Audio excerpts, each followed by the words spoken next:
இந்த மாதிரி display card எப்படி பண்ணணும்னு ஐடியா இல்லையா? இந்த வீடியோ ஃபுல்லாக பாருங்கள். அதுக்கு ஃபஸ்ட்டு கேன்வா ஆப் ஓப்பன் பண்ணிக்கலாம்.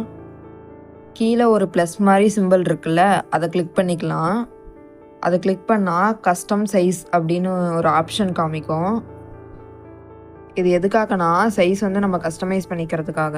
நம்ம வந்து டிஸ்பிளே கார்டு வந்து மேக் பண்ண போகிறோம். ஸோ அதுக்கான சைஸ் வந்து நம்ம இப்போ ப்ளே பண்ணிக்கலாம். இப்போ கிரியேட் எ நியூ டிசைன்னு கொடுத்துக்கோங்க. நீயும் ஒரு பேஜுக்குள்ளே போகும். உங்களுக்கு எப்படி மேக் பண்ணுங்கிற ஐடியா இல்லையா? பின்ட்ரெஸ்ட் ஆப்பில் வந்து சர்ச் பண்ணி பாருங்கள். அதில் நிறையா டிசைன்ஸ்லாம் வரும். ஸோ உங்களுக்கு ஒரு ஐடியா கிடைக்கும். இப்போ நம்ம எலமெண்ட்ஸை கிளிக் பண்ணிக்கலாம். சர்ச்சில் ஃப்ளவர்ஸ்ன்னு கிளிக் பண்ணால் கிராஃபிக்ஸா இல்லை ஃபோட்டோவான்னு கேட்கும். நம்ம வந்து கிராஃபிக்ஸ் கிளிக் பண்ணிக்கலாம். எதனாலனா அது கொஞ்சம் ரியலாக இருக்கும். ஃபோட்டோ வந்து ஆர்டிஃபிஷியலாக இருக்கும். ஸோ அதனால் நம்ம கிராஃபிக்ஸ் கிளிக் பண்ணிக்கலாம்.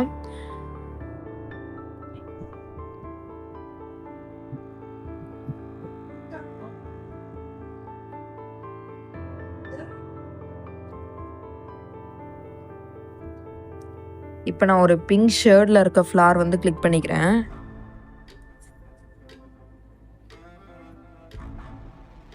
அதே மாதிரி கீழேயும் அப்ளை பண்ணிக்கிறேன்.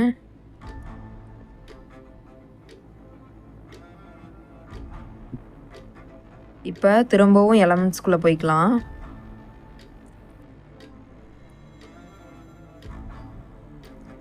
இப்போ ஷேப்பில் ஆரோ மார்க் மாதிரி இருக்க எலமெண்ட்ஸ் வந்து நான் கிளிக் பண்ணிக்கிறேன்.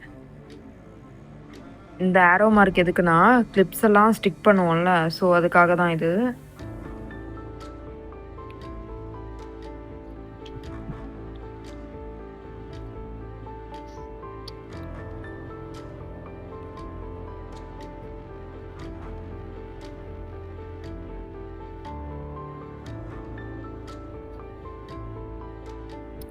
இப்போ டெக்ஸ்ட்டுன்னு இருக்குல்ல, அதை கிளிக் பண்ணிக்கலாம்.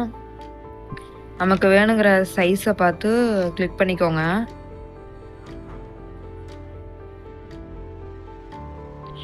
இதெல்லாம் நான் ஹேண்ட்மேட் ஹேர் ஆக்சசரிஸ்ன்னு டைப் பண்ணிக்கிறேன். ஸோ உங்களுக்கு வேணுங்கிற வேர்டு வந்து டைப் பண்ணிக்கோங்க.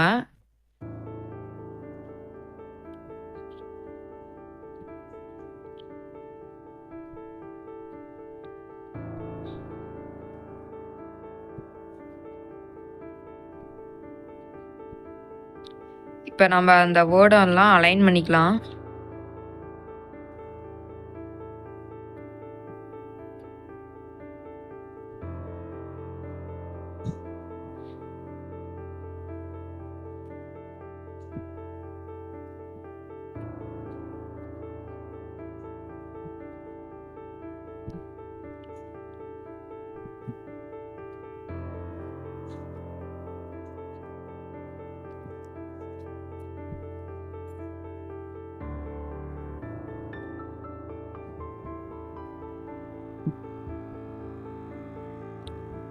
ஸோ இப்போ கேலரி கிளிக் பண்ணி எங்களோட பிஸ்னஸ் லோகோ இல்லைனா பிராண்டோட நேம் எது இந்த மாதிரி எது வேணாலும் நம்ம ப்ளேஸ் பண்ணிக்கலாம். அதுக்கு முன்னாடி என்ன பண்ணணும்னா பேக்ரவுண்டை வந்து கிளியர் பண்ணி வச்சுக்கோங்க. பேக்ரவுண்ட் கிளியர் பண்ணிட்டு இப்போ நம்ம இந்த பேஜில் அப்ளை பண்ணிக்கலாம். இப்போ சேவ் கொடுத்துக்கலாம். உங்களுக்கு பேக்ரவுண்ட் வந்து சிம்பிளாக இருக்குது, டிசைன் வேணும்னு நினச்சிங்கன்னா எலமெண்ட்ஸில் போய் டிசைன் கிளிக் பண்ணி நம்ம பேக்ரவுண்டை வச்சுக்கலாம். அவ்வளோதான், டிஸ்பிளே கார்டு வந்து ரெடி ஆயிடுச்சு.